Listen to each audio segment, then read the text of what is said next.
Você está ouvindo o Database Cast, o podcast brasileiro que fala sobre banco de dados.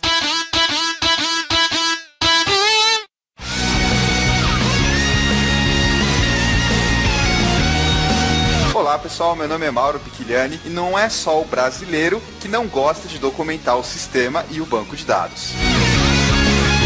Oi gente, é o Wagner Crivellini e lamentavelmente ninguém me chama para gravar alguma coisa sobre turismo. Olá pessoal, meu nome é Lauro Ojeda, Startup Upgrade Database Cast. Oi, meu nome é Yuri Quaresma, realizei o sonho de qualquer pessoa casada, morar a 36 horas de voo da sogra. Invejei, cara! Você conseguiu o sonho de muita gente mesmo.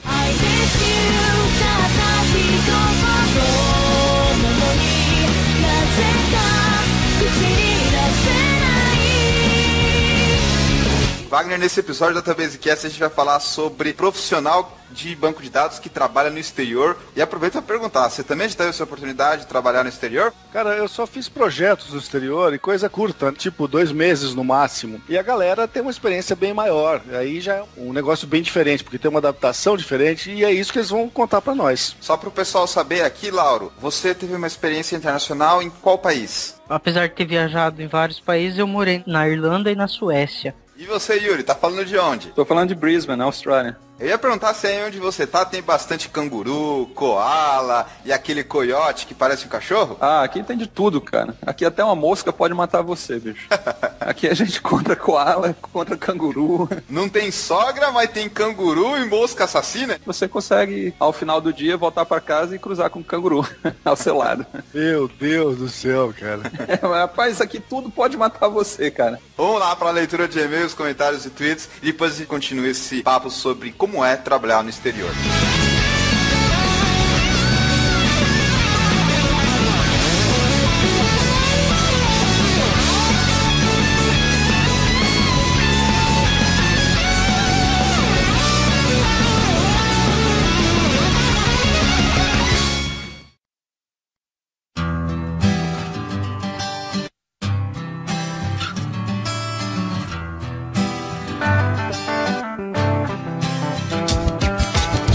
É isso aí, Wagner. Chegou a hora da nossa interatividade com os ouvintes do Database Cast. Começando 2013 com uma série de novas ideias, projetos e coisas legais que nós vamos fazer. Mas antes vamos pegar o feedback aqui dos nossos ouvintes. Wagner, qual é mesmo o jeito que os ouvintes têm para entrar em contato com a gente? Dar um feedback em relação aos episódios? O cara pode mandar pela nossa conta no Twitter, @databasecast, mandar pela nossa página no Facebook, mandar um e-mail para nós no databasecast@gmail.com ou então deixar comentário na página do episódio correspondente. Não esqueçam de dar um feedback pra gente e mandar as suas dúvidas, comentários, sugestões de temas e também o que vocês estão achando do programa. Antes de começar, há alguns avisos rápidos. Primeiro, eu fiz uma modificação no feed RSS do Databasecast. Não foi o endereço continua o mesmo. Eu só acertei alguns acentos que não estavam legais e também dei uma ajeitada geral no feed. Faz 3 anos de podcast, cara. Fazer uma edição comemorativa.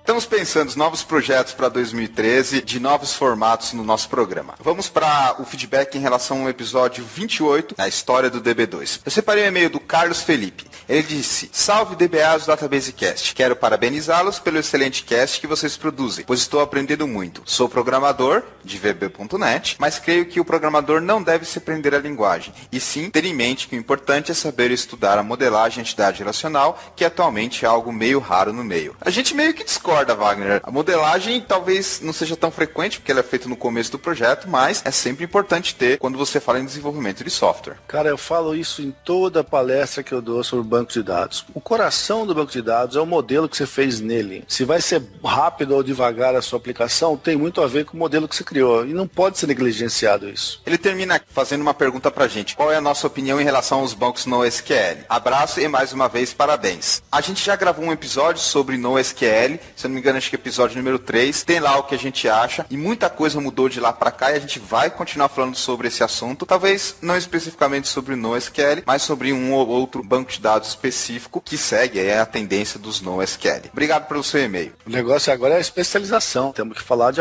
especificamente, algum software NoSQL. Próximo e-mail do Caio Hamid. Fala pessoal, bom dia. Gosto bastante do Database Cast e foi muito bom ver um Database Cast sobre história do DB2. Não sou DBA, mas sempre tive um gosto por bancos de dados. Acho que isso vem do meu pai, que gosta de guardar tudo e eu acabei pegando isso só que para a era digital. Wagner, você é um pouco assim? Gosta de guardar tudo? De ser organizadinho? Cara, organizadinho eu sou, mas quando eu vejo algumas coisas que o pessoal tenta guardar, eu fico até com coceira, rapaz. Tem neguinho que guarda até lata de remédio vazia.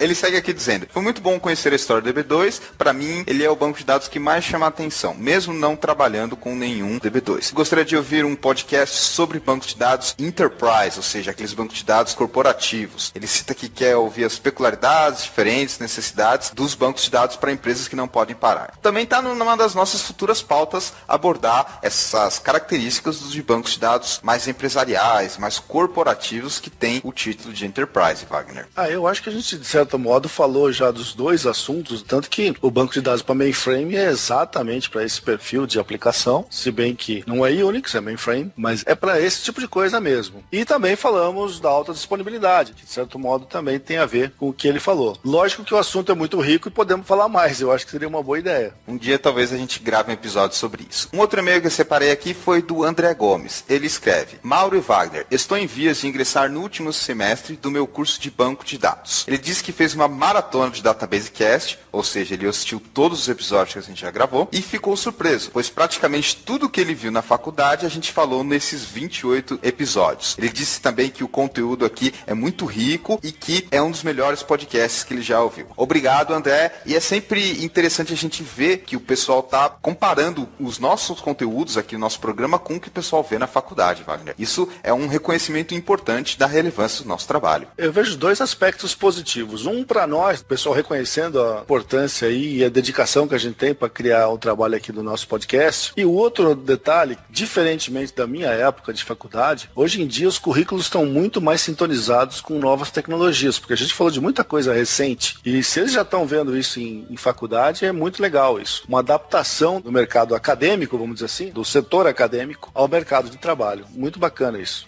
Existe uma adaptação que também foi bem diferente do que eu aprendi na faculdade. E em termos de comentários, Wagner? Tivemos muitos comentários, fiz questão de responder quase todos eles. Eu separei apenas 3 aqui para a gente não se estender demais. O primeiro deles, Ramires, e ele disse isso aqui: esse eu coloco ao lado do podcast sobre a história do Postgres e otimização. Top 3 do Database Cast. Pô, que legal, o cara gostou muito desse episódio aqui do DB2. Um episódio que serviu para apresentar até o DB2 para muita gente que não conhecia. Ele fica meio que no nicho dos produtos de Unix, de mainframe, e não é tão, digamos assim, acessível do ponto de vista de estudante, mas que serviu para apresentar o produto para muita gente. E que bom que ele gostou. Pois é, obrigado pelo comentário, Ramires. O outro que eu separei é do Júnior. Esse foi muito bom, vai pro playlist. Fica a dica para história do SQL Server. Também está na nossa programação. Espero que em 2013 esse episódio venha pro ar. Com certeza. A gente tem uma preocupação de intercalar os episódios, não ficar só falando sobre produtos, intercalar com episódios relacionados a mercado de trabalho, ou dia a dia, ou mesmo uma tecnologia. Então a gente mistura para não ficar só sobre produto. A gente também fala do dia a dia, vida DBA, profissão, mercado. Então fiquem aguardando outros episódios sobre histórias de produtos, entre elas do SQL Server. Para finalizar, eu separei aqui o comentário do Marcos, que na verdade ele está fazendo uma correção sobre o que a gente tinha falado no nosso episódio. Ele está falando aqui sobre o Xenix, que a gente comentou durante a gravação do episódio. O Xenix não era um sistema operacional que deu origem ao Unix. O Xenix era apenas o nome comercial de um sistema operacional da família Unix, que era vendido pela Microsoft. Ele foi criado pela AT&T e era uma subfamília chamada System V. A história dele pode ser lida num determinado link link que ele colocou aqui na Wikipédia, explicando pra gente da onde que surgiu isso tudo. Marcos, agradeço o comentário. Eu mesmo nunca trabalhei com Xenix, nunca cheguei a usar isso, mas já que estamos falando de coisas históricas, vamos falar corretamente. Obrigado, Marcos. E fica também o convite para todos os ouvintes que, porventura, descobriram alguma coisa que a gente falou errado, ou uma informação falsa que a gente passou, por favor, nos corrijam. Ô, professor Mauro Carlos, eu posso falar claro? Não pode. Você está num canal de comunicação, Wagner. Procure falar corretamente, por favor. Tá bom. Vou me esforçar, professor. Pode deixar. Para finalizar, separei aqui um tweet do @DSRSoftware, que escreveu o seguinte: @DatabaseCast. Trabalhamos com Postgres e DB2 aqui na companhia. Então deve ser um Twitter de uma conta de uma empresa, provavelmente. E ele continua dizendo: só estava faltando um pod de DB2. Adoramos aqui na equipe de DBAs. Valeu. A gente que agradece a audiência de vocês. Não esqueça de ajudar na divulgação para que o nosso programa cresça cada vez mais e a gente consiga trazer um conteúdo melhor a cada novo episódio. Vamos falar então sobre como é trabalhar no exterior com banco de dados, Wagner? Vambora, rapaz. 2 entrevistados com experiência no assunto e é muito legal matar a curiosidade, porque parte das pessoas tem uma vontadezinha de ir para fora e trabalhar. Vamos ver como é que é o dia a dia desse povo que trabalha na realidade como DBA no exterior.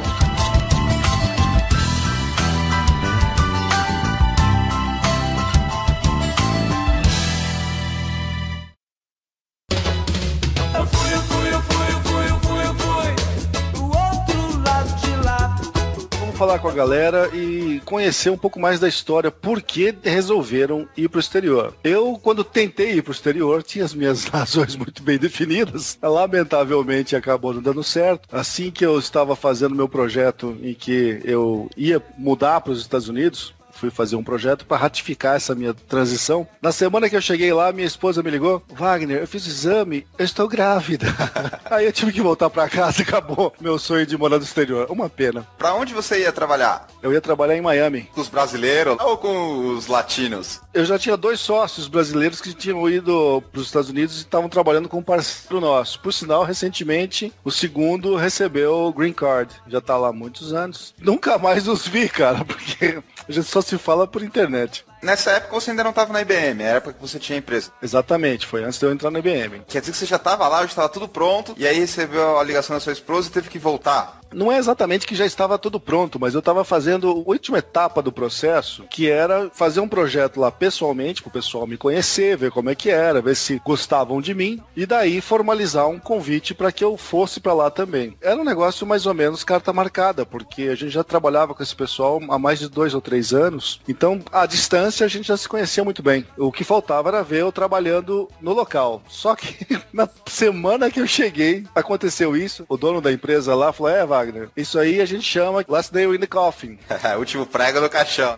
Exatamente. Eu comecei a rir porque não tinha outra alternativa. Foi aí que interrompeu a minha carreira internacional. Você já tinha conversado com a sua esposa? Já tinha dado briga ou foi uma coisa assim, mais ou menos tranquila, você ir pra lá? Eu ir pra lá era uma coisa tranquila. Eu tava forçando a barra pra que ela aceitasse a ideia da gente se mudar. Começo de vida de casado, fazia alguns anos que a gente tava casado, não tínhamos filhos ainda, e eu tava tentando convencê-la a botar alguns milhares de quilômetros de distância entre nós e a mãe dela, mas acabou não dando certo. Consegui!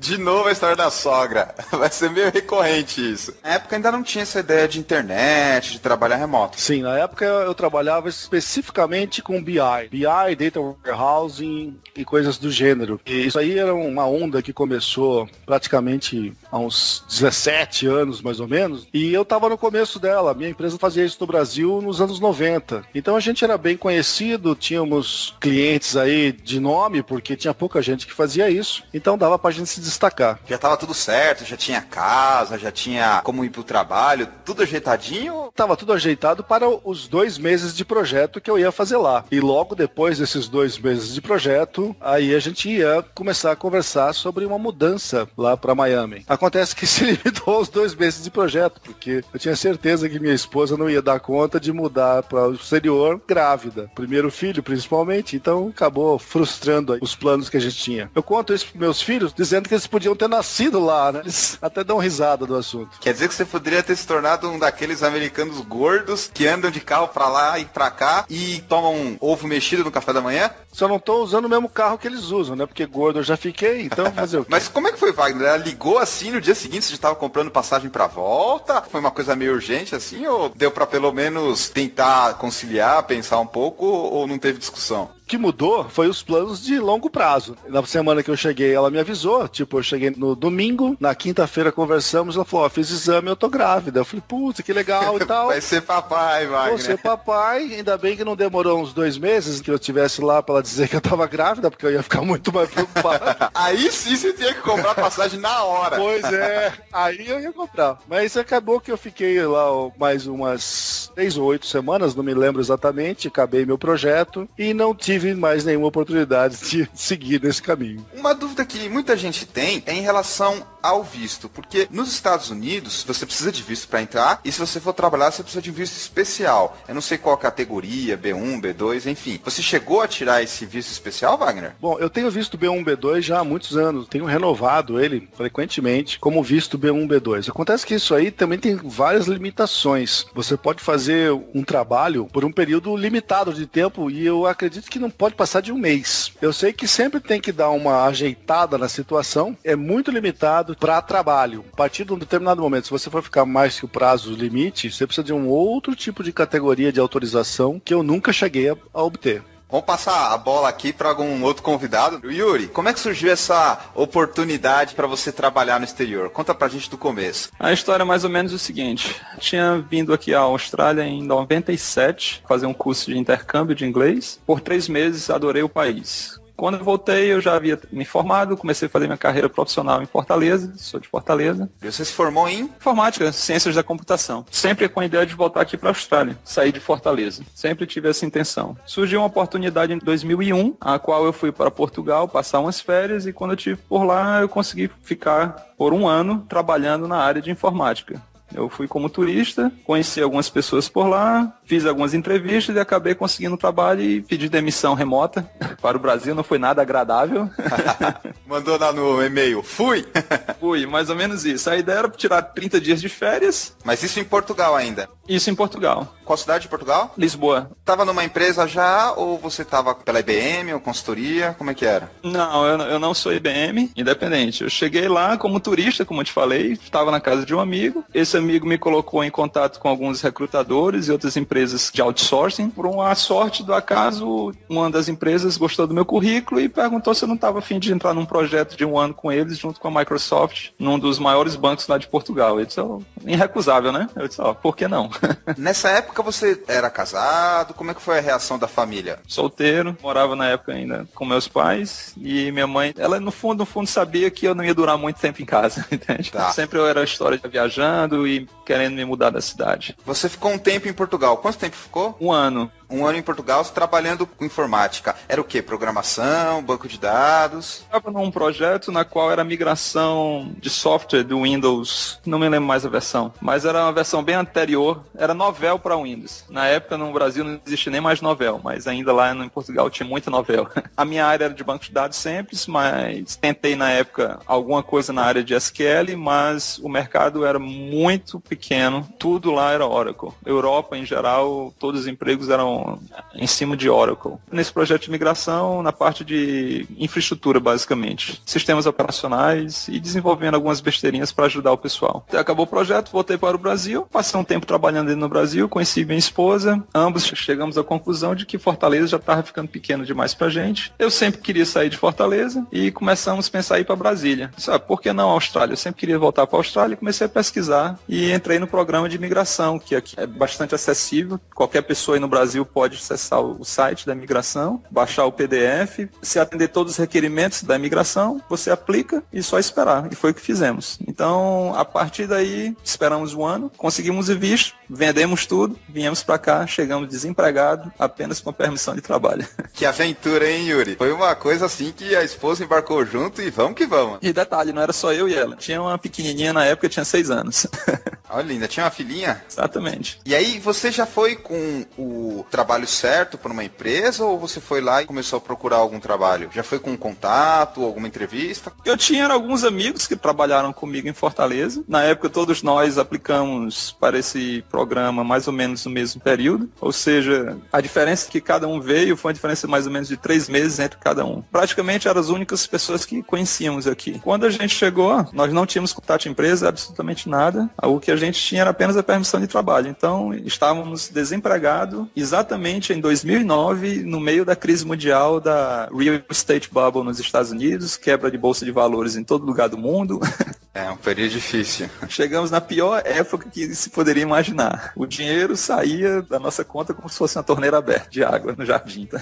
E aí você saiu procurando empresa, de tecnologia, fazer entrevista, todo aquele procedimento? O mercado aqui é muito forte nessa parte de se conseguir um emprego. Um pouco diferente do Brasil, pelo menos em Fortaleza, para você conseguir emprego é mais por indicação. Você tem que conhecer alguém que, eu sei que aquela empresa estava surgindo vaga, ou no jornal, coisa do tipo. Tem várias empresas de seleção. Isso. Aqui em Brisbane e na Austrália em geral, existem 2 grandes sites que dominam essa questão, onde você coloca o seu currículo lá e as empresas ofertam também as vagas nesse site. Um grande eBay, vamos dizer assim, de ofertas de trabalho. Aí você conseguiu uma oportunidade, fez a entrevista e conseguiu uma vaga para trabalhar com banco de dados? Os grandes fatores que dificultam qualquer imigrante aqui na Austrália, não só imigrante, até vamos colocar pessoas forasteiras, podem ser até australianos que moram em outras cidades. Por exemplo, um australiano que mora em Sydney e quer mudar aqui para Brisbane, todos eles caem numa situação onde é a experiência local que eles colocam. Eles veem o teu currículo por cima. A primeira coisa que eles olham é, ele já trabalhou aqui em Brisbane? Ou ele já trabalhou na cidade que a gente está oferecendo a vaga? Você pode dizer, Yuri, que eles são bairristas? Cada cidade aqui tem um estilo de vida diferente. Muitos australianos em si realmente não se adaptam no estilo. Como se fosse pegar um cara do sul e colocar para trabalhar lá no meio da Amazonas, no Rio Branco, no Acre, entendeu? São culturas e estilos diferentes de trabalho. O currículo é bom, mas esse cara nunca trabalhou aqui em Brisbane, vamos dizer assim. Então vamos chamar para entrevista. Ele não vai ser negado pela entrevista por causa disso, entendeu? Na entrevista vai ser determinado se ele vai ficar ou não na empresa. Naquela entrevista, esse cara tá querendo vir aqui só passar 3 meses, curtir a cidade, depois vai voltar para Sydney. Tinha um bom currículo, mais de 10 anos de carreira, mas como ninguém conhecia nenhuma empresa onde eu havia trabalhado, então eu era simplesmente um nada,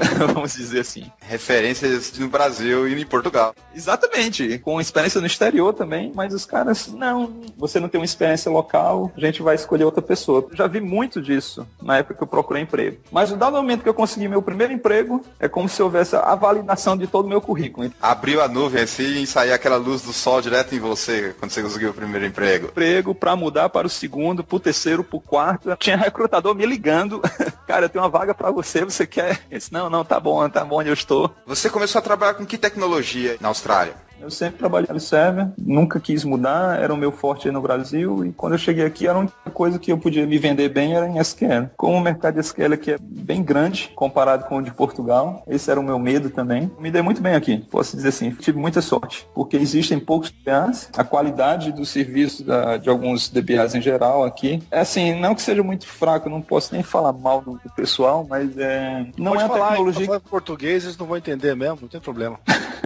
Não é uma tecnologia que muita gente procura, entende? Eles procuram muito mais ser .NET, um desenvolvedor, ou o cara que é para trabalhar com sistemas operacionais, ou network. Banco de dados é uma parte meio esquecida aqui. Não só aí, né? Em muitos lugares aqui no Brasil também, né? Com toda certeza. Comparado aí, pelo menos no Brasil, eu acho que é mais respeitado. Aqui eu perdi um pouco do meu poder de DBA que eu tinha no Brasil. Você sofreu bullying, Yuri, por trabalhar com banco de dados? Sofri bullying não por trabalhar no banco de dados, por outros motivos também. Sofri bullying aqui, sim. Vamos lá, Laura, vamos falar um pouco da sua experiência agora. Como é que começou essa oportunidade de você trabalhar no exterior? Bom, na época eu morava em Campinas, trabalhava com Crivellini ali do meu lado, tava tudo lindo, maravilhoso, tudo muito bom, aí estourou o mensalão, bem na época do mensalão, e aí eu fiquei muito puto da vida com o nível de corrupção, com esse tipo de coisa, e aí eu queria vazar do Brasil, cara. Fiquei muito desgostoso com essa situação, achei que o Brasil não tinha solução mais e tal. E daí eu falei com minha esposa, vamos tentar procurar alguma coisa fora do Brasil? Ah, vamos. E aí começamos a mandar currículo. A A gente não tinha um local definido ainda, a gente não sabia pra onde ir, a gente só sabia que queria sair do Brasil. Você trabalhava lá na IBM com Wagner, mas com qual tecnologia? Eu era DBA Oracle, Júnior, eu tava aprendendo. Na verdade, quando eu saí de lá, eu já tava meio que pleno. Não tinha uma oportunidade na IBM para você trabalhar em outros lugares? A IBM é global, eles não têm oportunidades assim?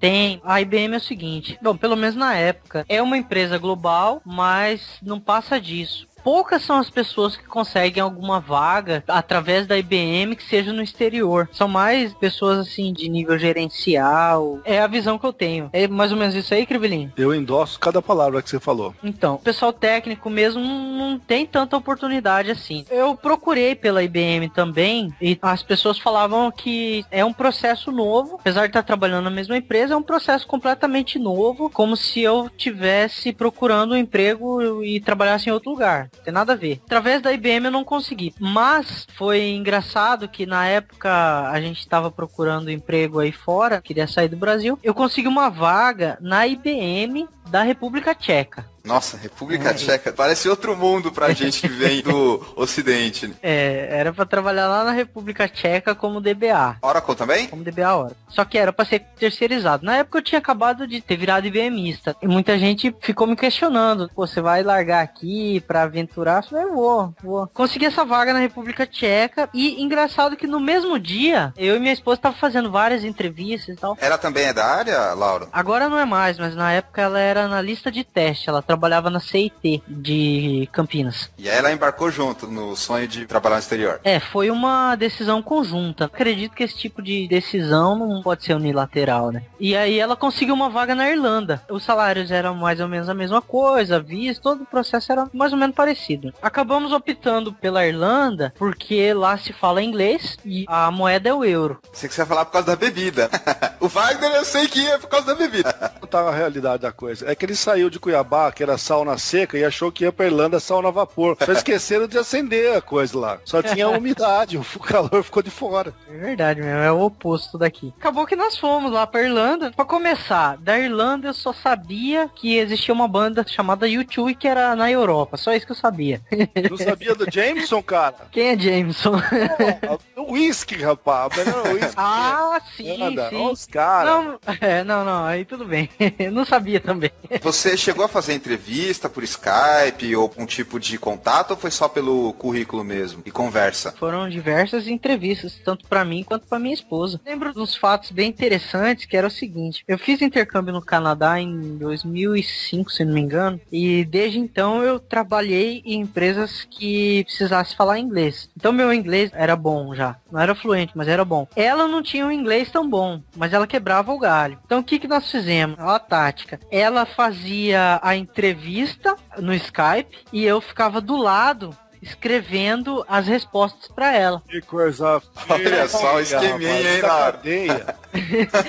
Muitas das palavras que o pessoal falava que a gente não entendia, mesmo porque o sotaque irlandês é diferente, as palavras mais difíceis eu traduzia pra ela na hora, e aí fomos indo e tal, e acabou que deu certo. Nossa tática funcionou. Eu fiz, eu acho que 2 entrevistas na República Tcheca, e ela acabou fazendo, acho que umas 8 entrevistas de 1 hora. Só que lá era, se não me engano, 4 ou 5 horas à frente do Brasil e era de manhã cedo. Então a gente tinha que acordar 4 horas da manhã para poder fazer a entrevista com os caras lá na Irlanda. Era engraçado que quando ia ter a entrevista, sabia a data, nem ela e nem eu conseguia dormir. Ficava nós dois que nem uns idiotas acordados até chegar o horário da entrevista. De tanta ansiedade. Quanto ao visto, na República Tcheca, a negociação lá era que a própria IBM ia dar conta da questão do visto. Então eu teria que, na verdade, pagar minha passagem. Chegava lá, entrava como turista. Turista brasileiro na Europa não precisa de visto. E aí eles iam me dar o visto, iam iniciar o processo de visto e, sei lá, em quanto tempo iriam me dar esse visto de trabalho. Na Irlanda era diferente. Na Irlanda tinha que fazer todo chama-se Work Permit, tinha que fazer toda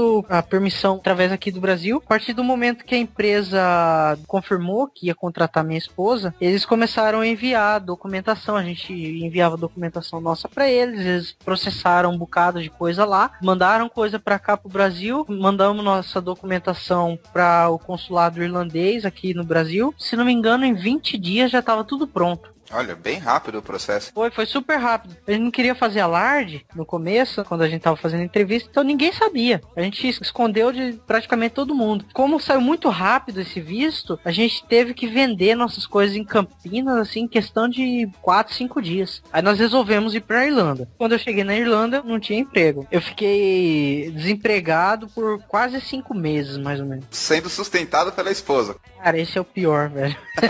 Ela sempre me deu muito suporte. Não, fica tranquilo, não tem problema e tal. Mas assim, a gente como homem... Eu também ficaria um pouco assim, incomodado. A gente é super incomodado, cara. Porque 1 mês tudo bem, 2 meses tudo bem, agora quando chega no 5º mês, eu já não conseguia mais ficar dentro de casa, porque a gente não conhecia praticamente ninguém. A gente começou a morar, sem brincadeira, numa casa que é do tamanho da minha garagem atual. Era microscópica, né, pra não dizer minúscula. Eu ficava ali o dia inteiro procurando emprego e tal. E a Irlanda, o pessoal não deve conhecer, mas a Irlanda é um país onde a taxa de suicídio é muito alta, porque lá é deprimente, lá chove demais, cara. É cinzento o céu quase que o tempo todo. E eu tava numa parte da Irlanda que é uma das piores partes nesse sentido de clima. Tanto que existia um ditado lá que o pessoal falava assim, go to Connacht or go to hell. Porque quando os ingleses colonizaram a Irlanda, ninguém queria ir pra essa parte que eu fui morar, que chama Galway. Era muito chuvoso, muito deprimente. Então os ingleses diziam, você vai pra Connacht, que é Galway, ou você vai pro inferno, ou seja, você vai morrer. Você escolhe, ou vai pra lá ou morre. E eu tava quase que começando a entrar em parafuso, porque a gente morava em Campinas, tinha uma vida excelente, a gente tava se destacando no nosso trabalho, tanto minha esposa quanto eu, a gente tava se dando super bem, não tinha o que reclamar da vida. E aí chego lá na Irlanda, fico 5 meses sem emprego, e eu não conseguia entender, porque o meu currículo era bom, mas aí depois de 5 meses, aí acabou que deu certo, em questão de 2 dias eu recebi 6 propostas de emprego. Todas para trabalhar com Oracle? Isso, tudo para trabalhar com Oracle. Você confirma o que o Yuri comentou, que a Europa em geral é mais Oracle do que outros bancos? Até onde eu sei, é meio que equilibrado. Aí você foi lá, fez a entrevista, conseguiu a vaga para ir trabalhar com Oracle nessa empresa, na própria cidade que a sua esposa tava? Foi uma puta coincidência, porque como a gente não tinha carro na época, a gente alugou um apartamento que ficava na frente do prédio que ela trabalhava. E eu consegui um emprego numa outra empresa, mas no mesmo centro comercial que ela trabalhava. Então nós trabalhamos 3 anos no mesmo prédio. Bacana, hein, Lauro? Saber dessa história aí que acabou no final dando tudo certo. Foi uma aposta, no caso do Yuri também foi uma aposta. Só o seu que era mais acertado, Wagner, que você já foi meio que com uma garantia. Inclusive preparei por um bom tempo esse caminho, porque uma vez que deu certo com os meus sócios, era só repetir a fórmula comigo que a tendência era dar certo. Mas, lamentavelmente, as coisas tiveram que mudar de rumo. Wagner, você, 6 a 8 semanas em Miami. Isso. Yuri, você foi pra Austrália e já tá lá há quanto tempo? Eu tô aqui 3 anos e meio, 1 ano em Portugal. 1 ano em Portugal e 3 anos e meio na Austrália. E você, Lauro, quanto tempo ficou lá na Irlanda? Na Irlanda eu fiquei 3 anos e na Suécia eu fiquei 1. Então, aproveita e conta essa história da Suécia pra gente. A da Suécia foi o seguinte, a gente tava morando na Irlanda, de novo, tava tudo lindo e maravilhoso, e aí minha esposa resolveu mudar, né? Meio que entrou em depressão por causa do clima, saudade da família, essas coisas aí. Ela me encheu a cabeça até eu aceitar vir embora. Então nós aceitamos vir embora, só que eu botei uma condição. A gente viria embora desde que eu fizesse um mestrado na Europa, né? Eu consegui uma vaga de mestrado lá na Irlanda e outro na Suécia. Optei pela Suécia porque a universidade lá era muito melhor e era gratuito, enquanto que na Irlanda teria que pagar uma grana violenta. Aí eu acabei indo pra Suécia, fiz o mestrado, e no mesmo tempo que eu fiz o mestrado, enquanto eu estudava, eu trabalhava remotamente para essa empresa irlandesa. Acho que, se não me engano, 6 horas por dia. A sua esposa ficou na Irlanda ou ela foi pra Suécia com você? Ela ficou na Irlanda. Então vocês ficaram um tempo separados? É, a gente ficava fazendo ponte aérea, Estocolmo, Dublin. E aí, quanto tempo você ficou lá na Suécia? Na Suécia eu fiquei 1 ano. 3 anos na Irlanda e 1 na Suécia. Então a gente tem experiências variadas aí, tem vários locais diferentes. Eu não tenho tanta experiência assim quanto vocês, em termos de trabalho internacional, mas eu já fui muito para os Estados Unidos para conferências. Então eu já fui para, sei lá, mais de 10 estados diferentes, todos com uma apresentação de paper, de conferência, e essa é a experiência internacional que eu tenho, que obviamente não é igual a de vocês. Então, no máximo eu fico 15 dias, 20 dias, com exceção dessa última viagem agora que eu fiquei 45 dias, e aí dá para ter um pouco a ideia de como é lá. Muito mais eu tenho que partir. Sinto muito mais eu tenho que partir. Sinto muito, mas tenho que partir.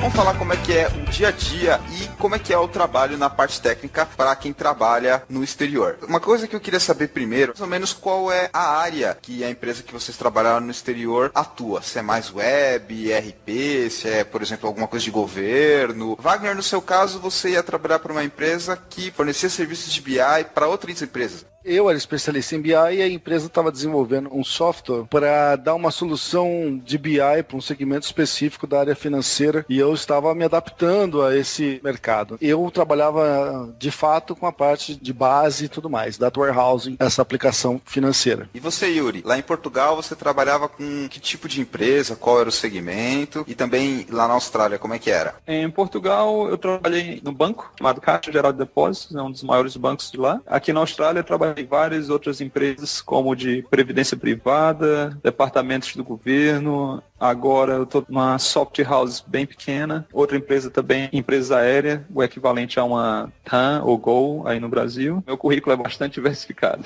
Claro, quando você foi para a Irlanda, qual era o ramo da empresa que você conseguiu trabalhar lá? A empresa tinha um software para gerenciamento de construção de grande porte. A Irlanda ela cresceu em cima de grana que a União Europeia jogou no país e eles começaram a construir, não tinha o que fazer, construía tudo. E aí fizeram esse software que gerenciava essas construções. Eu fui para lá em 2008, em outubro mais ou menos 2008, começou a crise. E aí o dono da empresa ele decidiu mudar um pouquinho, porque sabia que construção ia dar uma parada. Aí nós focamos de banco de dados e consultoria em desenvolvimento PLSQL. Como é que era a equipe, as pessoas que trabalharam com vocês? Todo profissional que trabalha com banco de dados, seja o DBA, seja a pessoa mais envolvida na programação, tem que se relacionar e relacionar muito bem com a equipe, com o gerente de projeto, com os colegas de trabalho. No Brasil, o pessoal gosta de trabalhar de uma maneira mais informal, jeitinho brasileiro, ele não segue tanto as normas e protocolos, mas em compensação ele é mais criativo. Como é que foi a experiência de vocês em termos de pessoas e equipe? A minha experiência sempre foi muito boa aqui. Eu só tive uma experiência ruim aqui na Austrália. Eu acho que a questão de pessoas tem muito a ver com a política implantada pela empresa, pelos gerentes, pela diretoria. Se é uma política agressiva, você vai ter funcionários e colegas agressivos também. Então vale da adaptação sua com relação à empresa. No geral, eu tive muita sorte. As empresas que eu trabalhei, todas aqui me receberam muito bem. Tenho grandes amigos. Os melhores amigos são de pessoas que trabalhei junto aqui na Austrália. A equipe que você trabalhava era de australianos ou também era pessoal de tudo quanto é canto do mundo? Meu primeiro emprego aqui foi para desenvolvimento de um projeto, um website para essa empresa de previdência privada, onde eu era o database developer. Eram várias tecnologias envolvidas, .NET, várias especialidades também, como tester, gerente de projeto, desenvolvedores, analistas de negócio, analistas de sistema. Muitas dessas pessoas eram pessoas de fora também. Então a gente brincava que toda vez que se precisava de alguma pessoa, a gente tinha que escolher o resto do mundo ou a Austrália. O meu gerente de projeto era irlandês, 2 testers, um era mexicano e outro inglês, eu brasileiro, tinha um cara que era da Coreia e mais vários outros australianos. Era bem diversificada a nossa equipe. Agora, no momento, eu estou numa empresa pequena, onde eu sou o único estrangeiro. Todos são australianos. Não dava confusão nessa equipe, digamos assim, multinacional? Todo mundo conseguia entrar num acordo? Tentam contratar pessoas que têm um certo nível de inglês. A língua não era um fator dificultador. Eu que falava menos. Mas o tipo de trabalho que eu exercia não precisava se relacionar com tantas pessoas, porque como eu era desenvolvedor, eu bastava ficar minhas 8 horas do dia caladinho na minha desenvolvendo. Claro, tinha que haver interação, eu participava ativamente das reuniões. Mas a questão de comunicação, o inglês em si não era um fator dificultador, não. A questão de diferenças culturais, também não. Acho que não. Então o pessoal já era bem maduro para trabalhar numa equipe com tantas nacionalidades diferentes. Exatamente. E a grande vantagem é que todo mundo conseguia falar palavrões na língua do outro. E você, Wagner, o tempo que você ficou trabalhando lá em Miami, como é que foi a equipe que você trabalhou? Era muito latino? Na Flórida, de um modo geral, a maior parte do pessoal que você cruza é latino e indiano. Então eu trabalhava com um venezuelano, tinha um colega indiano, que era uma figura, vários americanos. Quando eu estive trabalhando, fazendo um projeto em Kansas, aí sim, velho, só tinha indiano. Era impressionante. Fomos eu e um colega fazer um treinamento lá, ficamos um mês. Ninguém falava português. A gente via tudo que é tipo de coisa, falava só besteira em português. E na hora de chegar no aeroporto, a gente se esqueceu que já podia ter gente falando em português e demos as famosas bolas fora, né? Mas tudo bem, foi uma oportunidade legal. É engraçado você comentar que o projeto era em Kansas, mas só tinha indiano, porque Kansas é bem ali no meio oeste americano e é de se esperar que tenha muito redneck, que eles falam que é aquele estereótipo do americano. Kansas é o lugar dos redneck, que é o caipira que eles chamam, né? Mas tinha muito indiano. Eu lembro que eu entrei em reuniões que eram de terceiros funcionários da IBM que estavam ali em Kansas prestando serviço para a empresa, que era uma empresa de telefonia. Entramos na reunião, eu, meu amigo brasileiro, acho que tinha mais 3 americanos e 14 indianos que estavam lá em Kansas prestando serviço. Vários deles moradores de Kansas. Laura, como é que foi a sua experiência com a equipe de trabalho lá na Irlanda? Era super, ultra, mega multidisciplinar também. Lá na empresa onde eu trabalhava, o único irlandês era o dono da empresa.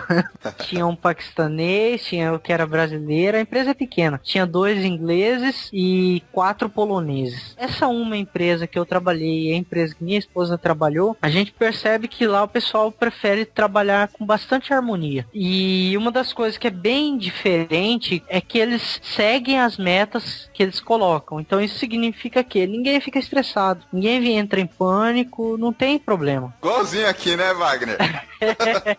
Idêntico. Cara, lá o pessoal planeja e eles seguem o planejamento e funciona, sabe? Você não fica estressado. É assim também lá na Austrália, Yuri? Como eu te falei, no geral parece muito com o que o Lauro está descrevendo, mas minha pior empresa no meu currículo e na minha carreira foi uma empresa australiana. Aqui você vai encontrar empresas muito boas, bem organizadas, onde seguem um projeto, arrisca a harmonia, tenta manter sempre um ambiente legal de trabalho. Outras, como eu te falei, a empresa anterior, que é essa que eu estava trabalhando, sofri bullying, trabalhava de 10 a 11 horas por dia, não tinha hora extra, trabalhava sábado e domingo, me lembrou bastante o período que eu trabalhava no Brasil, entendeu?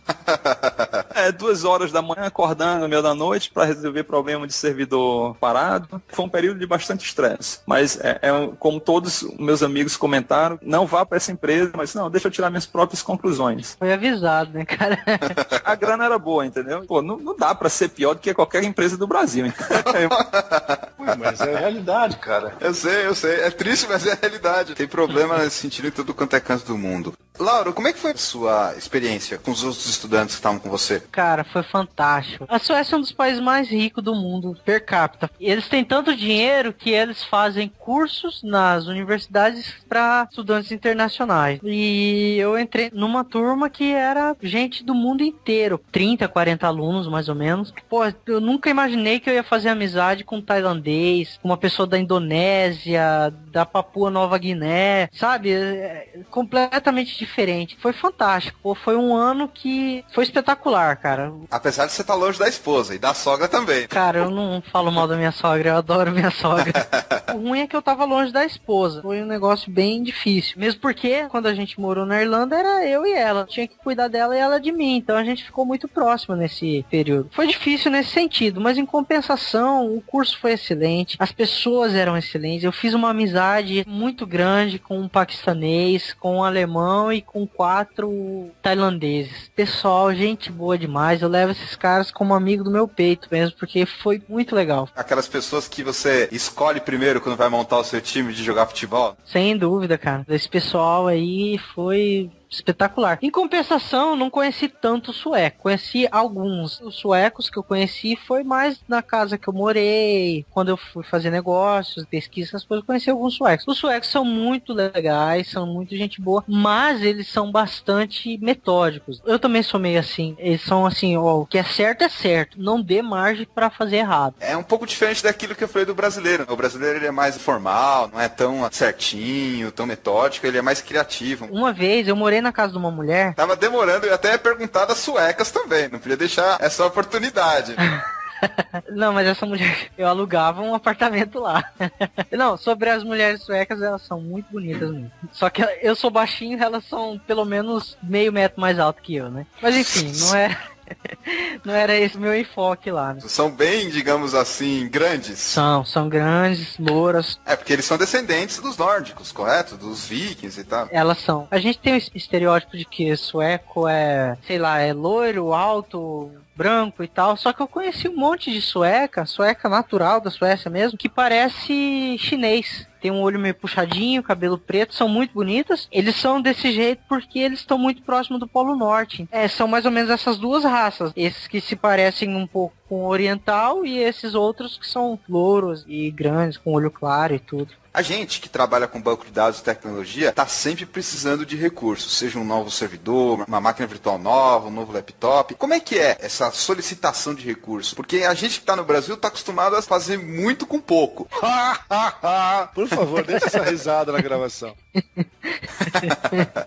Você tá de brincadeira comigo, né, o professor Mauro Carlos? Essa questão de recurso aqui no Brasil, em geral, é difícil. É aquilo que eu falei, a gente está acostumado a fazer muito com pouco. E como é que é essas empresas em outros países? É mais difícil de conseguir um recurso, um servidor novo para teste, ou um novo laptop? Como é que é? Porque a gente sabe que por trás disso está toda a questão econômica, que no Brasil, em geral, é mais difícil de investimento em tecnologia. É muito semelhante ao Brasil. Eu acho que é muito semelhante a qualquer lugar do mundo, porque toca na questão chamada dinheiro. Estou num projeto e chegar para o meu gerente de projeto e dizer que preciso de um servidor XYZ, ele vai olhar para mim e eu te dou só meio X, serve?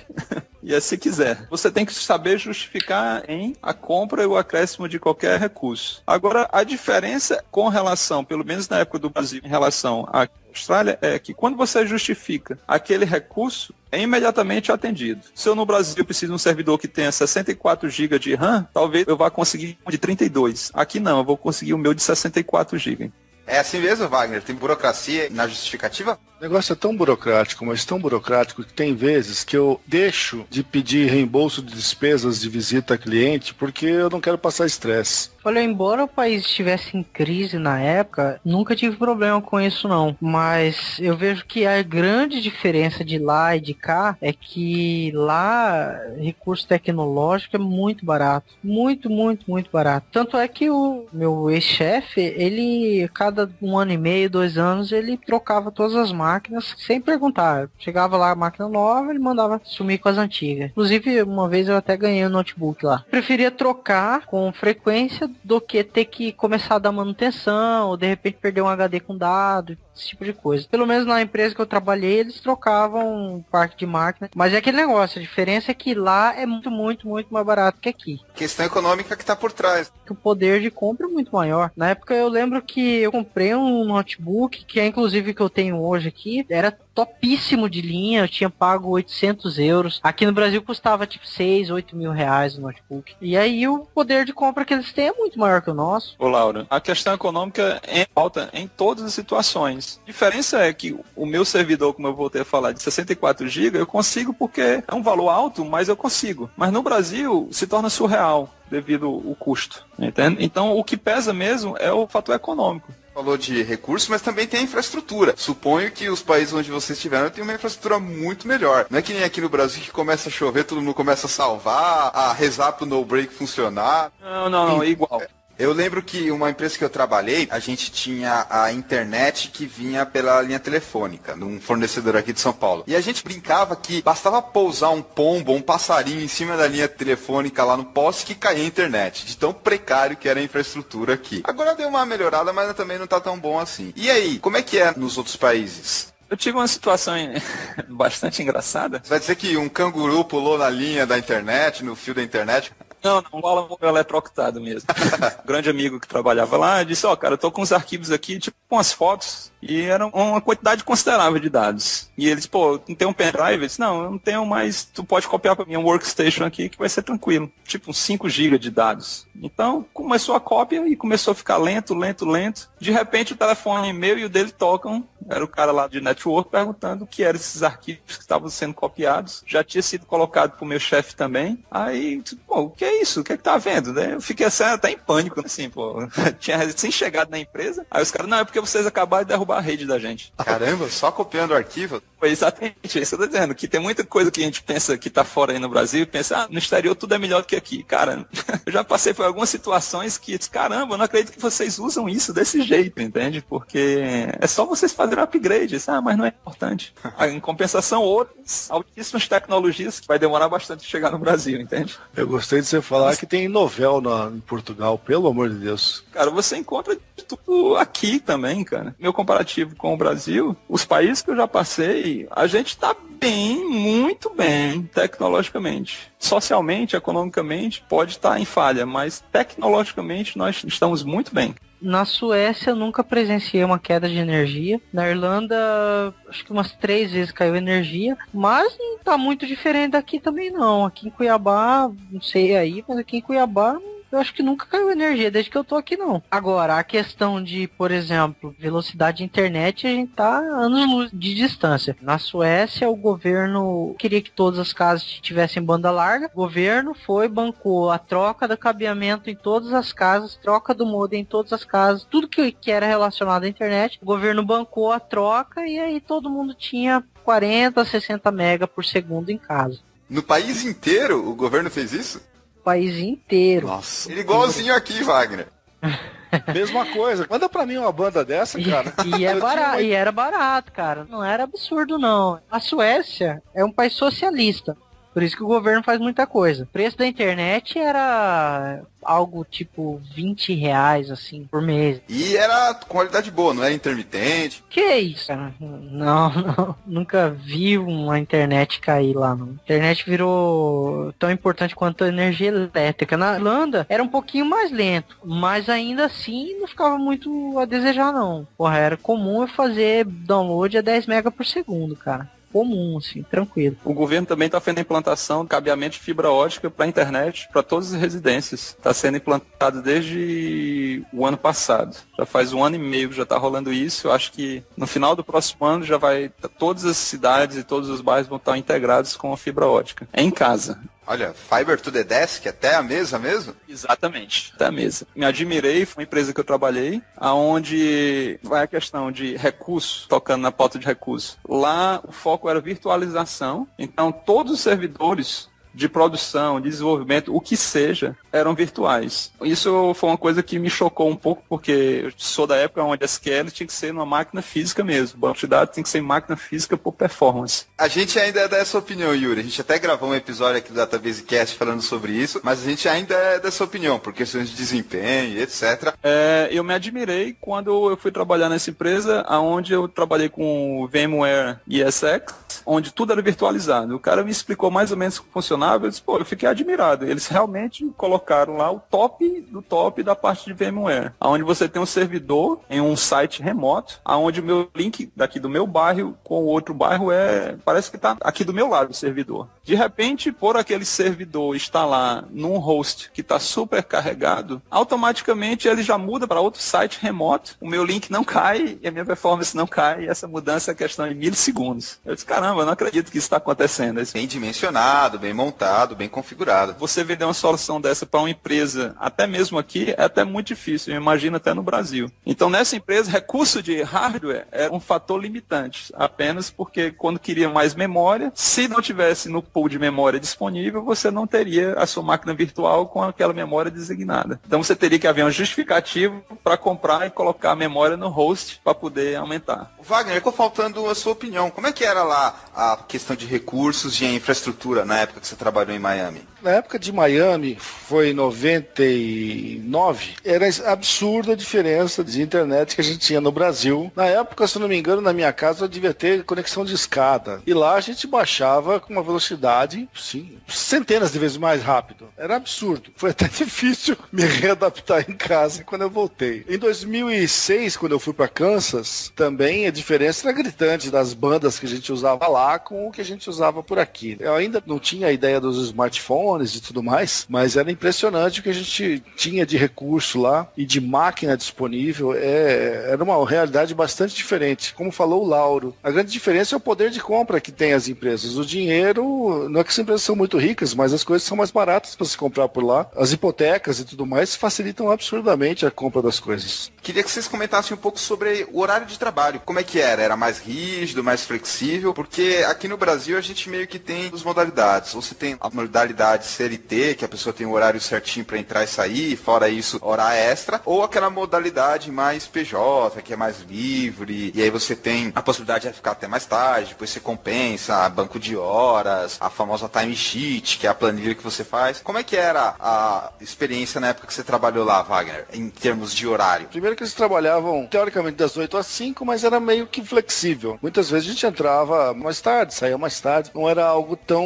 rígido assim. No entanto, tinha uma outra parte que era engraçada. Sei que quando eu fui pra lá, principalmente agora que eu fui em 2006, que eu tava em Kansas, uma das preocupações era com roupa, como se vestir lá. Então eu levei umas roupas, evitando calça jeans, botando mais aquelas calças social e camisa por dentro da calça, tudo arrumadinho, camisa de manga comprida, dobradinha, tudo chique. Estilão que eu nunca fui trabalhar na IBM. Das primeiros dias que eu cheguei, um dos caras, por sinal, ele era indiano, o botão da sua camisa está aberto. Aí eu olhei, cara, era o último botão da camisa, sabe aquele que você fica parecendo um negro criado pela avó, quando você abotoa? Eu falei, obrigado pela dica, eu abotoei, né, o que eu ia fazer? Eu falei, devo estar fora do estilo aqui, não é possível. Tem que se adaptar ao que o pessoal veste. O dress code, às vezes, coloca a gente em situações sem ter o que fazer. Aquela história, se está em Roma, faça como os romanos, Wagner. Exatamente, e eu achei que eu estava adequado, vestido adequadamente para a situação, mas o cara observou que dava para ver um pelo no meu peito, sei lá o quê, e falou, o botão tá aberto. Obrigado, hein? Eu falei, porra, que é isso? Questão de vestuário, como eu trabalhei em empresas grandes aí no Brasil e até mesmo quando eu estava em Portugal, então não houve muita mudança não. A minha mudança extra foi quando eu estava em Portugal na época do inverno, que eu passei a usar terno. Isso a gente usava lá bastante. Aqui na Austrália é mais ou menos camisa social, calça social mesmo, como você vai trabalhar nas grandes empresas aí. Algumas empresas elas exigem a gravata. Também na sexta-feira é um pouco casual, onde você não usaria a gravata, vamos dizer assim. Umas empresas que eu já trabalhei aqui, já trabalhei de calça jeans e camisa social, vamos dizer assim. E agora, essa última empresa que eu tô na empresa que eu gostaria, que dia de sexta-feira eu vou trabalhar de bermuda e tênis. Só falta estar olhando pra praia e tomando um suquinho. Com relação ao horário de trabalho, alguns contratos de trabalho são entre 8 horas a 7 horas e meia. Então, 8 horas significa que você vai trabalhar 8 horas e tirar mais meia hora para fazer o seu almoço. Meia hora de almoço só? É. Diferente aqui no Brasil. Aqui no Brasil geralmente é 1 hora. Sim, mas nos Estados Unidos também não é 1 hora não, cara. Geralmente eles deixam 45 minutos no máximo. Aqui em Cuiabá é 1h30, 2 horas. Sério? Sério mesmo. É 1h30, 2 horas. Sério, se você trabalhar em órgão público é 2 horas de almoço. Diferença.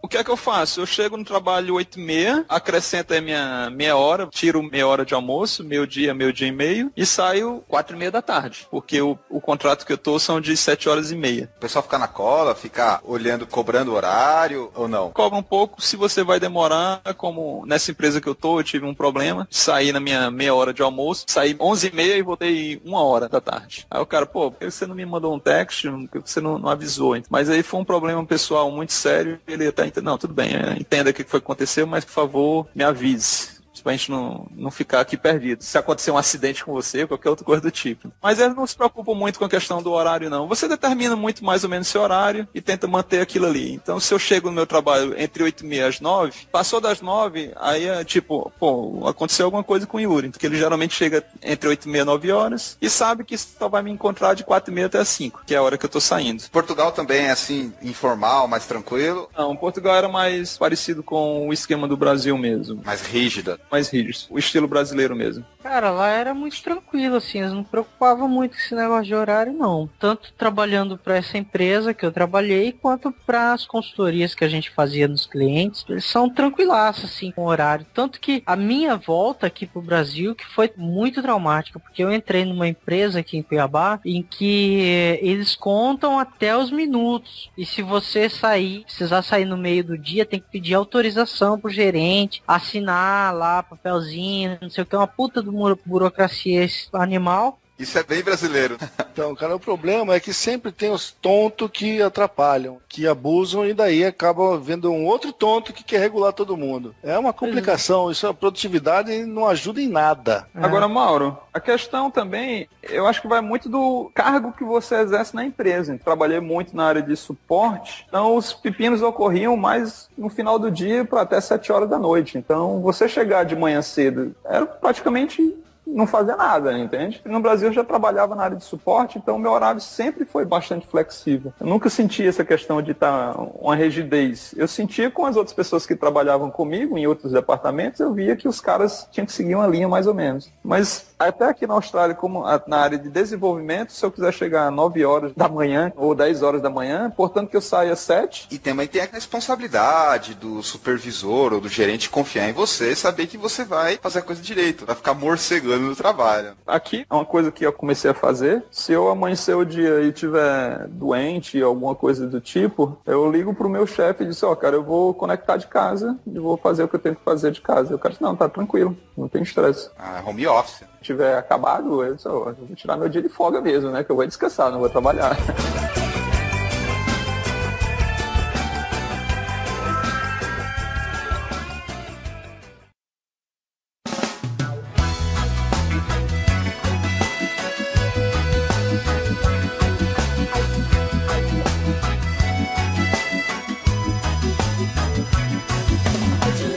Agora nós vamos falar um pouco sobre aquele aspecto mais engraçado, curioso e que a gente acaba passando quando a gente trabalha no exterior. Um tópico que todo mundo sempre fala, principalmente a gente que é brasileiro, é alimentação. Algumas pessoas se adaptam mais facilmente, outras têm mais dificuldade, outras passam um verdadeiro inferno para se alimentar, porque, afinal de contas, é uma cultura diferente e o Brasil, até certo ponto, é privilegiado com uma alimentação, no meu ponto de vista, muito boa, muito leve e que pode ter muita dificuldade para quem não está acostumado quando vai para outro país. E aí, vocês passaram por problemas de alimentação? Como é que foi essa adaptação para vocês? Bom, no meu caso, eu gosto muito de viajar e justamente por gostar de viajar, eu tenho que me adaptar à comida do local. A alimentação não era muito um problema para mim. Só que é engraçado, porque lá na Europa, eu acho que, não sei se é a Europa inteira, mas pelo menos na Irlanda e Inglaterra, o pessoal almoça sanduíche. Isso não dá muito certo comigo, não. É diferente do nosso almoço, que é uma coisa mais assim, um prato, um arroz e feijão, uma massa. Completamente diferente, nesse sentido. Pra mim, eu não tinha muito problema com isso, não. Comia lanche, comia o que tinha lá. E uma diferença que era bem interessante mesmo, era que lá onde a gente trabalhava, as pessoas levavam a comida de casa. Então a gente levava marmitinha. Todo mundo levava marmitinha. Até o dono da empresa levava marmitinha dele pra almoçar lá no escritório. E isso não me deixou passar muita fome, porque minha esposa cozinha bem. Mas em compensação, costumava falar que a gente tava parecendo boia fria aqui no Brasil, porque a gente saía de manhã, tava escuro, que no inverno fica escuro até 10, 11 da manhã. Saía de casa, tava escuro. Chegava em casa, tava escuro também. E na hora de almoçar, a gente almoçava uma marmita fria. Então tava muito diferente do boia fria aqui do Brasil. Mas a comida em si, eu não tinha problema não. Esse negócio de fazer a marmitinha, a turma do Osmar Miteiro, é uma coisa meio pejorativa aqui no Brasil, mas tá mudando. Por exemplo, Wagner, lá na IBM tem um monte de gente que leva a marmitinha de casa, não tem? Tem, esquenta nos micro-ondas lá, eu não entro nessa, mas tem muita gente que forma uma fila enorme para trazer coisa de casa. Ficou meio pejorativo com esse negócio de boia fria e tal, mas o pessoal tá vendo que é uma opção mais econômica e sem contar que muita gente tem restrição de alimentação ou não se adapta a tempero, mas enfim, é uma coisa que às vezes a pessoa é obrigada a fazer isso. E você, Yuri, como é que foi lá em Portugal? Em Portugal eu sei que o pessoal gosta bastante de vinho e azeitona, especialmente azeitona preta. Mas em Portugal eu não senti muita diferença não, porque o povo português gosta de comer. Então, assim, o horário de almoço é realmente muito parecido com o que a gente tinha no Brasil. É 1 hora de almoço, você senta lá, tem o teu arroz, tem o teu bife, tem a tua batata. Então, assim, em Portugal eu não senti muita diferença, não. Quando eu vim aqui para a Austrália, como eu já tinha vindo aqui em 97, eu sabia mais ou menos como era o esquema de almoço. O almoço aqui sempre era menos e o jantar é que é realmente a refeição do dia. É que seria o equivalente ao nosso almoço aí no Brasil. Eu conversei com minha esposa e a a gente deu entrada no processo de imigração que levava mais ou menos um ano para sair. Então, nesse período de um ano, é que a gente começou a fazer, eu pelo menos comecei a fazer, eu comecei a reduzir a minha quantidade de comida durante o almoço. Então, eu ia com self-service, pesava suas 500 gramas no dia, no outro dia já era 450, 400. Cheguei a uma época que o pessoal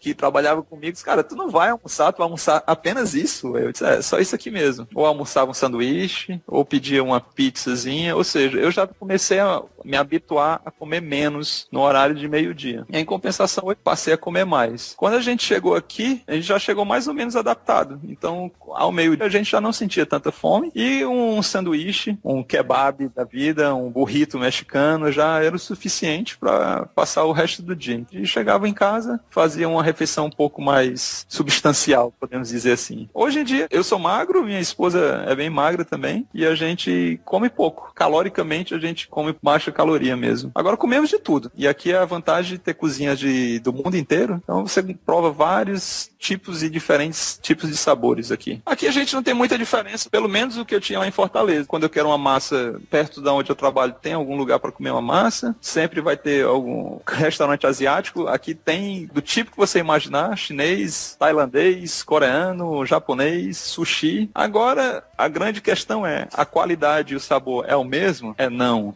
Não tem como.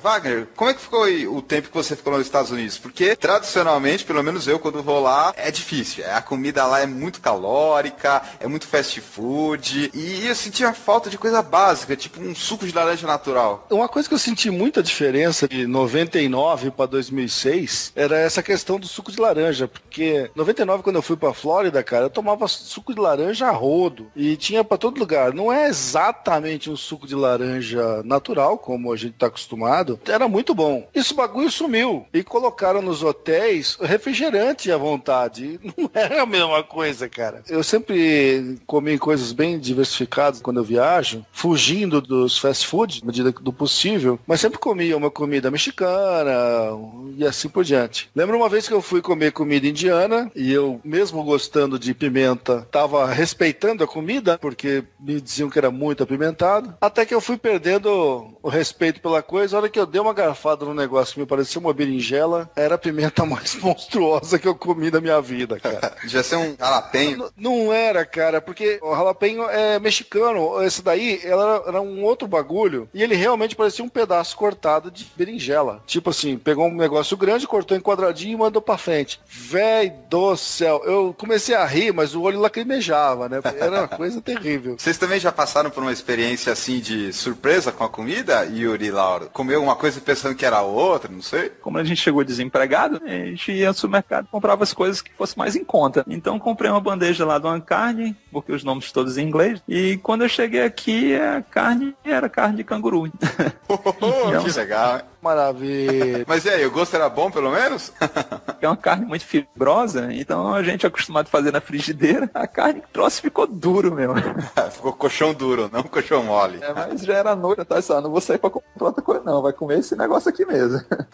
Legal. Eu tive uma experiência de comida que foi bem interessante, que foi com os amigos meus tailandeses. Eles fizeram um dia um jantar lá na casa deles lá e me chamaram pra chegar. Isso é sempre uma roubada. Quando você tá num país estranho e os caras fazem um jantar assim e te chamam, pode se preparar que vai ser uma roubada. É porque eu tava lá nos Estados Unidos e o pessoal, vamos fazer um churrasco e tal, vamos, né? E a gente é acostumado com o churrasco daqui, aquela coisa e tal. Chega lá, era um churrasco de hambúrguer, de salsicha, que eu falei, pelo amor de Deus, isso pra mim não é churrasco, né? Isso é colocar um processado numa grelha aí. E aí foi difícil. Então, eles me chamaram, eu já tinha ido num restaurante tailandês com eles pra almoçar, e a comida é muito saborosa, mas é muito apimentada. Nesse dia que eles fizeram lá uns pratos deles lá, que tinha bambu no meio, esse tipo de coisa, e não colocaram pimenta. Colocaram a pimenta separada pra eu poder comer à vontade. Aí eu fui com gosto, comida cheirosa, bonita, e eu fui com gosto. Na hora que eu comi, rapaz, foi que nem o Wagner, escorria lágrima, doidado.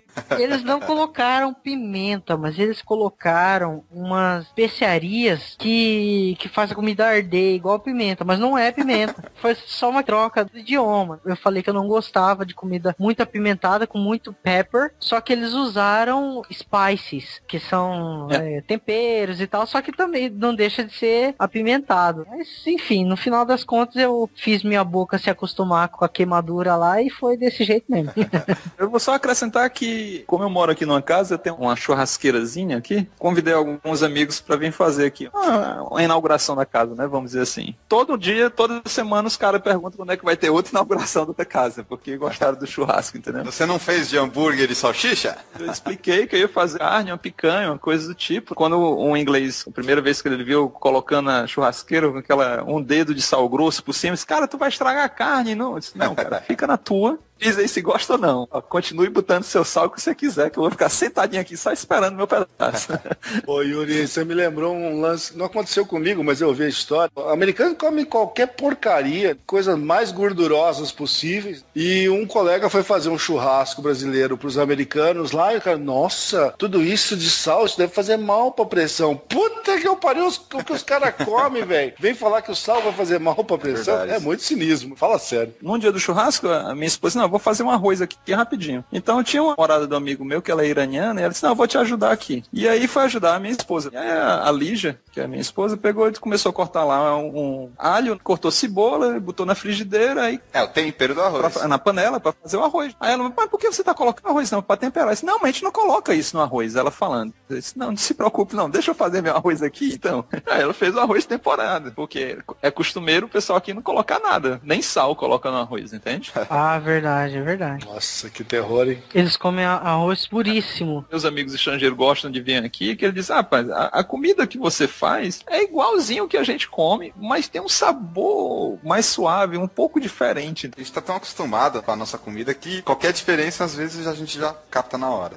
Não sei se vocês entendem de Oracle, mas muita coisa que você vai fazer uma consulta de data, por exemplo, no Oracle. Você dá um select this date from dual, tá? Beleza, dual. E em inglês, o dual seria dual. Só que no começo eu não sabia. Meu inglês ainda patinava um pouco. Então eu falava select asters from dual. Eu tentava falar um inglês melhor, né? Imitar o pessoal, né? E o pessoal sempre ria da minha cara. Falava from dual. Aí o pessoal ria da minha cara. Depois de um tempo eu fui perguntar, cara, o que vocês estão falando? Por que vocês riem da minha cara quando eu falo isso? Eles foram me dizer, Jew, na verdade, é judeu. Então, um Jew, eu tava selecionando tudo de um judeu, né, cara? Os caras caíam na gargalhada e eu não sabia do que eles estavam rindo.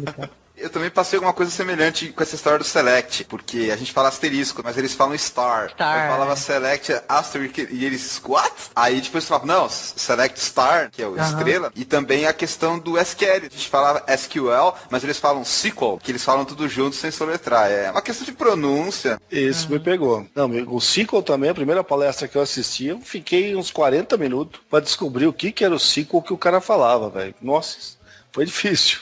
Você também, Yuri? Passou por isso? De inglês, cara, todo mundo no Brasil, inglês é muito fácil, muito fácil. Cara, inglês não é fácil. Nada. Inglês é uma língua muito difícil. É fácil para você aprender a se comunicar e as pessoas trocar informação. Agora, falar mesmo, fluente, é muito difícil. Então, assim, a questão do sotaque pesa bastante. Isso aí gera algumas situações engraçadas, como o do nosso amigo aí, Laura, falou, o Joe. Foi logo na primeira semana que eu fui na reunião e o gerente de projeto falando. No nosso time tem um cara chamado Timothy, que é Tim, o apelido Tim. Eu chamava o cara de Tim, porque nordestino não fala T, fala Tchê. O pessoal pensava, pelo jeito que eu falava, soava como time, entendeu? O time de futebol. Time. Aí eu tô falando time. Aí não, cara, você tá falando outra coisa completamente diferente. Aí, e o Bob do cara que eu chamava, ele disse, não, eu entendi que você tava me chamando, mas eu sabia que meu nome não tava certo quando você falava comigo. Depois que eu saí da empresa, virou até motivo de piada. Porque ele ainda permanece na empresa, é um dos meus melhores aqui. Ele, eu tava numa reunião um dia desse, um cara falou algo, aí foi quando um disse, você tá falando do time, o fulano, ou o time, no termo geral? Aí eles, não, é o fulano mesmo. São situações que já me colocaram aqui. Eu falo as coisas, o pessoal começa a rir com um sorrisinho no canto de boca, que quando eu percebo, não, eu tô falando alguma coisa errada aí. Isso aí já tá adaptação da cultura mesmo. O mais engraçado que eu tive é que quando as primeiras vezes que eu fui, tinha um maluco que trabalhava lá em Miami, que ele era indiano. E ele percebia que os meus colegas tinham um pouco de dificuldade com o inglês, que eles tinham menos experiência de ir pra lá. Aí o tal do indiano queria ensinar pra gente como é que falava. E ele falava tudo em indiano e achava que ele tava com uma pronúncia fabulosa. Mas isso não se fala assim, isso se fala...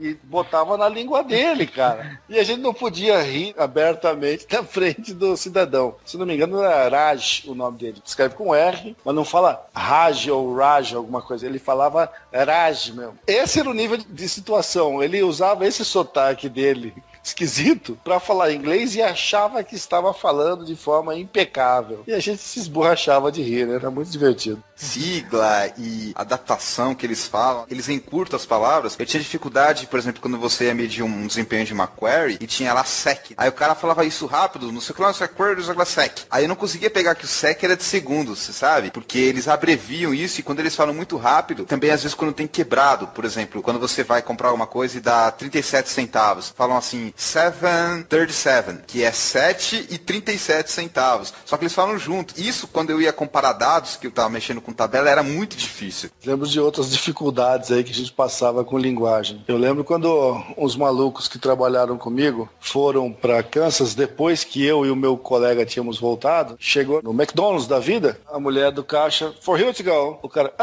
for you to go. For you to go. Aí um deles, não sei, o que você acha, né? For you to go, vai comer aqui ou vai levar? E eles não entendiam. Achavam que ela tava fazendo proposta, assim, tipo, se é grilled ou boiled, sei lá. Isso aconteceu. Não tenho vergonha de falar. Eu tava lá em Portugal, eu cheguei pra moça que trabalhava comigo e disse, eu tô precisando de um durex, você tem aí? Aí a mulher olhou com os olhos arregalados. Essa eu entendi. E eu preciso de um durex. Aí ela, você tá falando de fita adesiva? Eu disse, pronto, uma fita adesiva. Aí ela disse, é. Eu disse, por quê? Não entende que é durex? Aí ela disse, não, durex é preservativo, Portugal.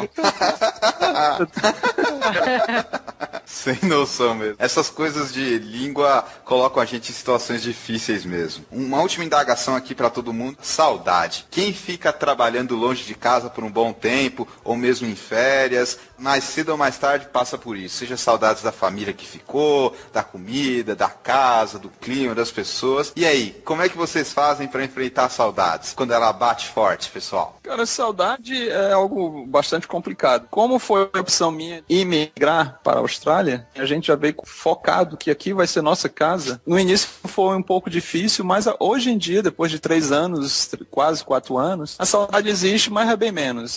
Quem sentiu mais saudade foi a nossa família que mora no Brasil. Sente saudade da gente e tudo mais. Estamos muito bem adaptados, temos grandes amigos aqui. Quando eu estou no Brasil, eu sinto saudade da pessoal aqui, por incrível que pareça. Sinto saudade da minha caminha aqui. A gente considera a Austrália e Brisbane como a nossa casa mesmo. Muito mais que isso, o seu lar. Exatamente. Dizer que nunca voltaria para o Brasil, estou mentindo. A gente não sabe o dia de amanhã. Eu poderia voltar ao Brasil, sim, poderia voltar para o Brasil. Mas não é o foco agora nosso. O time que está ganhando, a gente não mexe. Então eu estou muito bem adaptado aqui. Minha filha adora aqui o país. A minha esposa também, que trabalha na área de informática, também adora o país. Ela, daqui a 2 semanas, está nascendo o nosso filho. Ela já está aqui com 38 semanas. E a ideia de ficar aqui vai ser durante bastante tempo. Eu até brinco agora, já estou começando a escolher o lugar onde a gente vai morar para se aposentar. Eu não tinha muito problema com isso, não. Tempo eu já não moro com meus pais, então pra mim foi muito tranquilo. Agora, pra minha esposa já foi um pouco mais difícil. Ela sofreu bastante. No começo não, porque no começo foi tudo muito legal e tudo. Quando começava, assim, dar vontade de vir pro Brasil, a gente pegava e viajava para outro país. Que lá na Europa muito barato, passagem aérea, essas coisas, nós conhecemos quase a Europa inteira. Só que teve uma situação que foi bastante interessante. A gente tinha ido para Barcelona passear num feriado comprido e minha esposa ligou pra família dela aqui no Brasil. O pessoal fazendo churrasco, tá, aquela festança, não sei o que e tal. E aí ela falou pra irmã dela, né? Falou assim, a gente tá aqui em Barcelona, não sei o que, fomos em tal lugar, vimos isso, vimos aquilo outro. E aí a irmã dela falou assim, que legal. bacana e tal. Eu tô aqui, tô de boa aqui, comendo um churrasco aqui com meu pai e minha mãe, e aqui tá bom demais. Cara, isso aí acabou com minha esposa, bicho, na verdade. Esse aí foi o começo do fim, eu acho. Porque ela parou pra pensar, falou assim, puxa vida, tô em Barcelona, tô conhecendo os lugares mais bonitos que tem na Europa. E minha irmã tá lá no interior do Mato Grosso e tá feliz da vida, só comendo um churrasquinho perto dos meus pais. Eu não consigo ver meus pais. Aí ela começou a sentir uma real falta dos pais dela. Foi aí, depois de algum tempo, ela começou a encher o saco pra vir embora, e aquela encheção de saco, vocês são casados, você sabe, quando uma mulher quer alguma coisa, ela enche o saco até você aceitar. Eu não sou casado, mas eu entendo. Cara, mulher é um bicho legal pra caramba. É legal. Foi a partir desse momento aí que ela começou a pressionar pra vir embora, e acabou que a gente aceitou. Essa questão de saudade, assim, a gente, no começo que eu digo nos 2 primeiros anos, a gente praticamente não sentia, porque a gente via o Brasil cada ano, então não era muito problema, não. Quando eu fui pra Suécia, daí, no começo, assim, durante uns 10 meses de estado lá em Estocolmo, eu não senti muita falta da minha esposa, não. Aí depois, nos 2 últimos meses, aí o bicho pegou. Depois foi tranquilo e terminou bem. Agora eu tô com saudade de lá. Tá de voltar. E você, Wagner, como é que foi? No seu caso, a sua esposa estava grávida e você ainda tinha ficado um tempo lá em Miami, bateu uma saudade, falava com ela todo dia, ela ficava um pouco insegura quando você não estava perto? Então, rapaz, era uma época difícil porque Skype ainda não era uma realidade. Então, era muito complicado e eu fiquei umas 8 semanas longe de casa. Como eu falei, foi na primeira semana que eu soube que ela estava grávida. Tive que terminar meu projeto lá. Foi complicado. Depois, agora em 2006, novamente, aí meus filhos já eram maiores, eu já não estava mais casado. Tinha Skype, eu conversava todo dia com meus filhos, ligava para eles sempre que possível e facilita muito. A tecnologia ajuda muito nessa hora. No meu caso, não teve muitos problemas, como eu falei, ficava no máximo 10, 15 dias, mas é um pouco isso que o Lauro falou. No começo é tudo novidade, você tá mais preocupado em sair da sua rotina para conhecer as coisas legais e tal, mas depois que passa, digamos assim, esse período de euforia, aí realmente bate aquela saudade. Pelo menos eu sentia isso, que as coisas que me lembravam muito do Brasil, quando eu via, batia aquele sentimento de, poxa, aquilo que o Lauro comentou, uma coisa simples, de comer um churrasco com os pais, ou de, sei lá, eu vi uma latinha de Guaraná e falei assim, putz, no Brasil isso é uma coisa tão comum, uma coisa tão que lembra tanto as nossas sensações, sabe? Então, realmente acontecia e não tem jeito, você tem que engolir seco e vambora. Às vezes, como o Wagner falou, você faz lá um Skype pra matar a saudade, mas é só um paliativo, assim, para aquele sentimento de saudades mesmo que você tem, um pouco nostálgico, que tem do lugar que a gente passou a maior parte do tempo. No dado momento que você começa a ter relações sociais fortes no país que você está morando, essa saudade vai começando a diminuir. É o que está acontecendo um pouco com a gente. Nós já temos um grupo de relações e amigos muito grande e fortes aqui. Amigos que agem melhores do que muitos amigos que eu tive no Brasil. Não é desmerecendo o pessoal que esteja no Brasil, mas a distância faz com que a gente vá mudando o foco das amizades. Acaba se distanciando de amigos, grandes amigos que eu tinha no Brasil e formando outros grandes aqui. Então, quando eu saio daqui, é como se eu tivesse saindo do Brasil para indo para outro país. Queria agradecer a presença do Yuri e do Lauro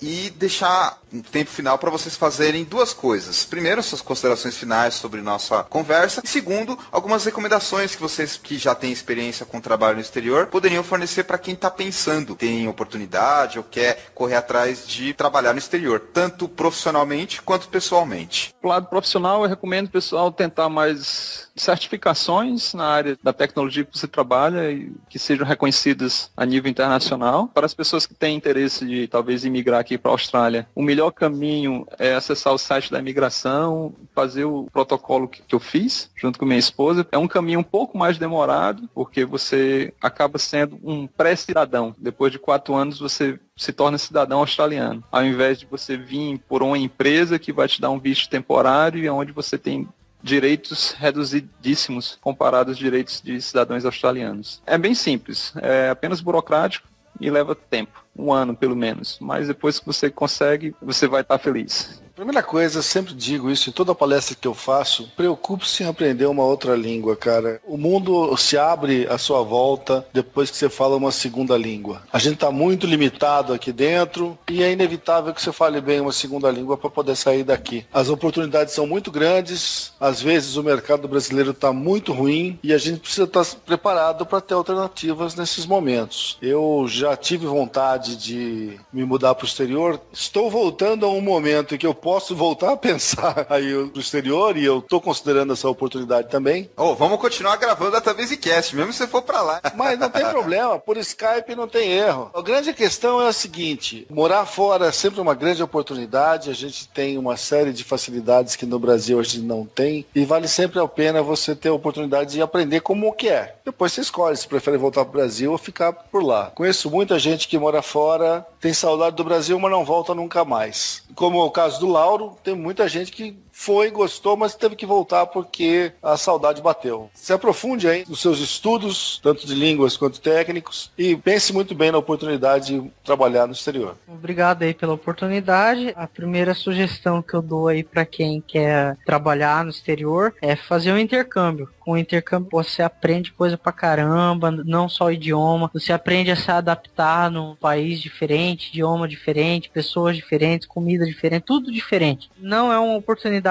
perdida se o profissional tiver vontade de ir pro exterior, seja até pra Bolívia se for. Eu acredito que é sempre uma vivência muito válida, a gente aprende muito, a gente cresce demais. Costumo falar para as pessoas que me perguntam que um dos únicos conselhos que eu consigo dar para os outros é: conheçam outras culturas, sempre que possível, porque é através de conhecimento de outras culturas que você vai saber o que é bom e o que é ruim na onde você mora. É a partir disso que você vai ter um parâmetro de comparação para saber se o Brasil é realmente bom ou se é péssimo, como muita gente pensa. Profissionalmente, isso acrescenta bastante no currículo. Só colocar alguns comentários finais, reiterando o que o Lauro comentou. Procura se informar bastante sobre como é a coisa no lugar onde você está pensando em ir. Porque gente boa, gente ruim, coisas legais, coisas não tão legais, tem em qualquer lugar. Nenhum lugar é perfeito, sempre vão ter os pontos positivos, os pontos negativos, vão ter coisas que aqui no Brasil com certeza são melhores, em compensação vão ter coisas que em outros lugares são melhores. Toma cuidado também com essa questão da família, da adaptação, e não pensa que vai ser só maravilha. Parece começo de namoro que tá tudo dando certo, vai tudo ser feliz pra sempre, mas não é assim não. Vai ter briga, vai ter discussão, vai ter dia que você tem vontade de pegar todas as suas coisas e voltar, e você não vai poder fazer isso. Então procura sempre conversar com pessoas que já tiveram essa oportunidade, se informar bastante e ter um pouco de espírito aventureiro. Acho que para ir trabalhar no exterior a pessoa tem que arriscar um pouco, talvez não tanto se ela já tiver contatos, se ela já conhecer bastante, mas é uma aposta. De qualquer maneira, é uma aposta. Mais uma vez, obrigado a todos os ouvintes. Até o próximo episódio, pessoal.